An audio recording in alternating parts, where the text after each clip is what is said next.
Your upline is not your boss. And your upline is also not your excuse.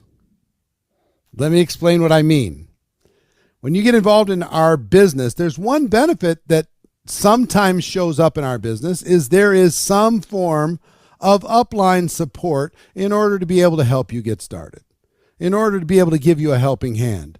It's not promised, but sometimes it happens. It's implied that there's this support system available, but one, let's say you have an upline that joined the day before you did. How much more do they know about the company than you do? Just because they happen to connect you to the company does not mean that they're qualified to lead you necessarily. Just because they connected you to the company does not mean that you need to listen to them blindly.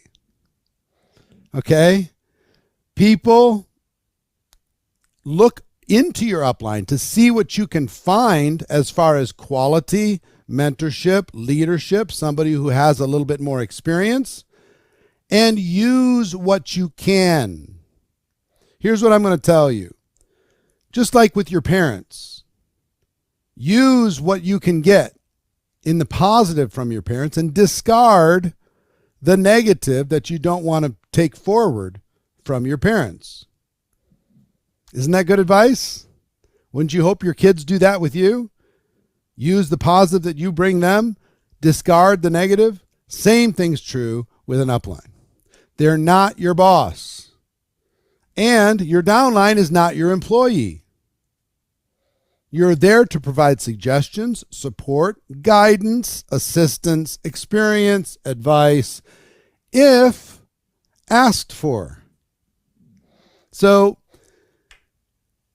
there's no this is not like the military.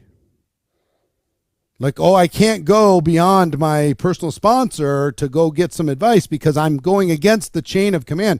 There's no chain of command here. There's a person who connected you to the company, and now everything in the company is a resource to you if you decide to use it. Okay? So that's on one side. They're not a boss, and your downline's not an employee. We're in the influence business. We're not in the power business. We're trying to influence the right behavior. We're not trying to muscle people in order to do what we want them to do. Now, on the other side, your upline should never be an excuse. And I blamed my upline for my lack of success for my first 3 years. I mean, they didn't give me enough help. Other people were getting support. Other people were getting help. Other people were helping with three-way calls or would do two-on-one meetings or have lunches with them. They were getting coached. They were getting mentored. They were really good friends, all of this stuff. I didn't really have that. So I was bitter about it because I was comparing my experience with others. Two things happened for me. One is I realized that if my upline was responsible for my success, then I couldn't succeed if they didn't help me. That's a bad outcome. So if I don't want that as an outcome, because what if they didn't help me? If I don't want that as an outcome, guess what I need to do? I need to be my own upline. I need to pretend like I'm personally enrolled to the company and everything else is a resource. So I learned to say goodbye to my upline. I said, thank you so much for thinking of me, connecting me to this company. I'm forever grateful. I really appreciate it. If you're available in the future as a resource and as a friend, that's fantastic. But if you're not, I'm never going to use you as an excuse for my lack of achievement. From this point forward, I got it. I'll take it. If you want to help, feel free. If you don't, no problem. I got it. So that was a big day.